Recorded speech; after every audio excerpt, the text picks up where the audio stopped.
అదిగో ఇదిగో పట్టేసుకున్నామంటూ సిట్ నానా హడావుడి చేసేసింది. సినిమా జనాలు మొత్తం మత్తులో కూరుకుపోయారంటూ మీడియా అందరి మీద వేలెత్తి చూపించింది. హైదరాబాద్ బ్రాండ్ ఇమేజ్ మొత్తం పోయేలాగా టాలీవుడ్ ఇండస్ట్రీలో దాదాపు టాప్ పొజిషన్లో ఉన్న అందరినీ లాక్కొచ్చి మరీ విచారణ జరిపించారు. క్షణం క్షణం ఆసక్తిగా సస్పెన్స్తో ఎపిసోడులు నడిపించారు. ఉదయం నుంచి సాయంత్రం దాకా హడావుడిగా బ్లడ్ శాంపిల్స్తో సహా అన్నీ తీసుకుని చెమటలు పట్టించారు. వచ్చిన సెలబ్రిటీలు ఏ రంగు చొక్కా వేసుకుని వచ్చారు, ఎలాంటి వారు, వారి పుట్టుపూర్వోత్తరాలు ఏమిటి, వారు మందు తాగుతారా లేదా, ఇలా రకరకాల ప్రశ్నల మధ్యన గంటల గంటల విచారణ సాగింది. కానీ చర్యల విషయంలో మాత్రం సిట్ స్పందన కనపడడం లేదు.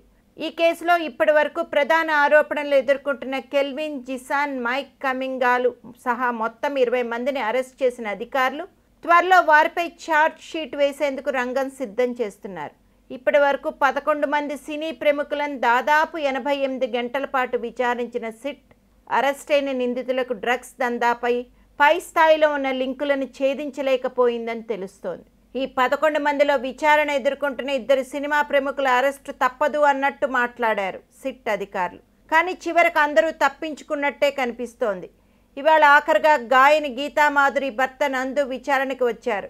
ఇతనితో సహా 11 మందిలో ఎవరిని అరెస్ట్ చేయడం కోసం తగిన ఆధారాలు లేవు అని తెలుస్తోంది.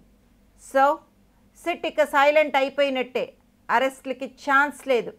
కొండ తవ్వి ఏం పట్టుకున్నారు అంటున్నారు మీడియా వర్గం వాళ్ళు.